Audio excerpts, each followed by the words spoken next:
त्या सध्या त्यांचं भाषण सुरू आहे, ते आपण ऐकूया. म्हणून लढत आहो, लढत नाही लढत आहो. मी 12वी शिकली आहे, पण मी बहिणाबाईचीच लेक आहे. म्हणून ज्योतिषाला हात नाही दाखवत. जो कोणी अंगावर हात टाकतो त्यालाच हात दाखवते. हे शिकली मी आमच्या एकल महिला संघटनेनं. हरीश सरांचं ॲग्रो थिएटरमध्ये लेखन, त्याचा बाजार, साहित्य वाचलेलं नाही, पण माणसं वाचलेली आहेत. माणसं पुस्तकं वाचून नाही समजत, त्यांच्यासाठी माणसाईतच जावं लागतं. तरीही साहित्यानं जगण्याचं बळ मिळते, हे खरं आहे. म्हणूनच 13व्या नाटकानं हे बळ दिलं. वांजोटे शब्द नाही. काम करते आमचे हरीश इतापे आणि श्याम पेटकर, म्हणून त्यांच्या शब्दात ताकद आहे. श्यामभाऊने हे नाटक लिहिलं, हरीश भाऊनं दिग्दर्शक केलं. नाटकाचं काम करण्याचं प्रशिक्षण दिलं आम्हाला. त्यातून उभं राहण्याचं बळ आलं. मर्द शेतकऱ्याच्या आत्महत्यानं हादरलेले सारे, त्यांच्या करून कहाण्यांना हेलावलेले. मात्र आम्हा बायकांच्या जगण्याचा मर्दानी संघर्ष नाही दिसला. बाई सोयीले असते, बोलणारी बाई नाही चालत, डोलणारी आणि डोलवणारी पाहिजे असते. म्हणून दिल्लीवाली विधवा नाही चालली, मले बोलवलं. पण बोलणार तर मी पण आहेच ना. एक सांगून ठेवतो, मी विधवा नाही, आम्ही विधवा नाही, एकल महिला आहोत.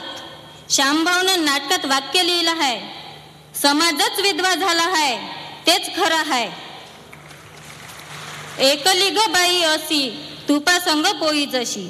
एकलीच्या भीतीनं जीव झाला गोळा, एकल्यावर रांडेवर साऱ्या गावाचा डोळा. एकटी बाई साऱ्याला संधी वाटते. आजकालचे लक्ष्मण एकली वहिनी पाहून लक्ष्मण रेषा काढते, आणि ते तिला कोणी वाचवायला येऊ नये त्याच्यापासून त्याच्यासाठी. तिनं बाहेर जायचं नाही आणि बाहेरच्यानं अंदर यायचं नाही, आणि हा करण तिचा घास. बाई सगळं सोडून येते कायले नवऱ्याच्या मागं त्याच्या घरात. सारच बदलते ना तिचं. कुळाचं नाव, कुळाचं दैवत, माय बाप, गाव, घर, आणि बापाच्या ठिकाणी नवऱ्याचं नाव येते. नवरा तर तिच्या नवऱ्या मायबापानं ठेवलेलं नाव बी बदलून टाकते. तिचं असं आपलं काहीच राहत नाही. अर्धी जिंदगी झाल्यावर अचानक सारं असं बदलून जाते.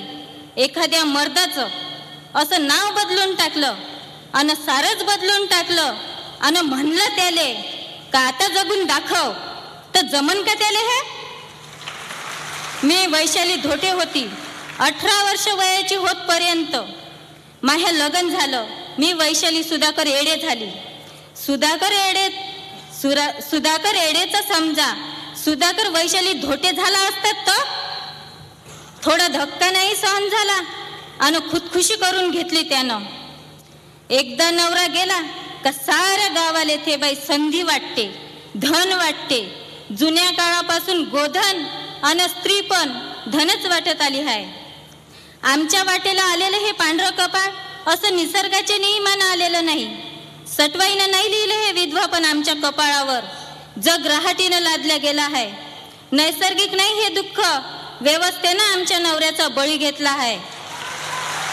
आणि तो तर मेलाच, पण आमच्या जिद्द असण्याचा कोणी विचारही नाही करत. म्हणून मग आम्ही 13वं मांडलं. मला बोलावलं, बोलू पण दिलं, ऐकूनही घेतलं. ते मनावर घ्या. तुम्ही आमच्या दुःखावर कादंबऱ्या लिहिता, कथा लिहिता, पुरस्कार भेटते त्याला, सिनेमे काढता. लेखक आणि आम्ही कास्तकार सारखेच, दोघांनाही भाव मिळत नाही.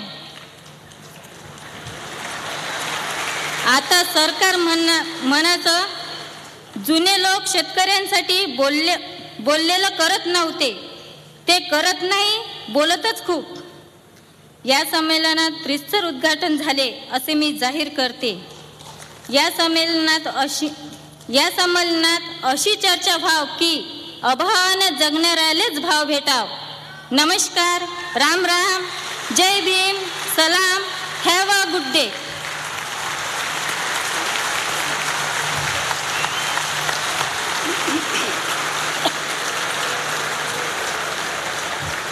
माह्या मनगाटात महाकर्तुक असं ठामपणे सांगणारी आहे.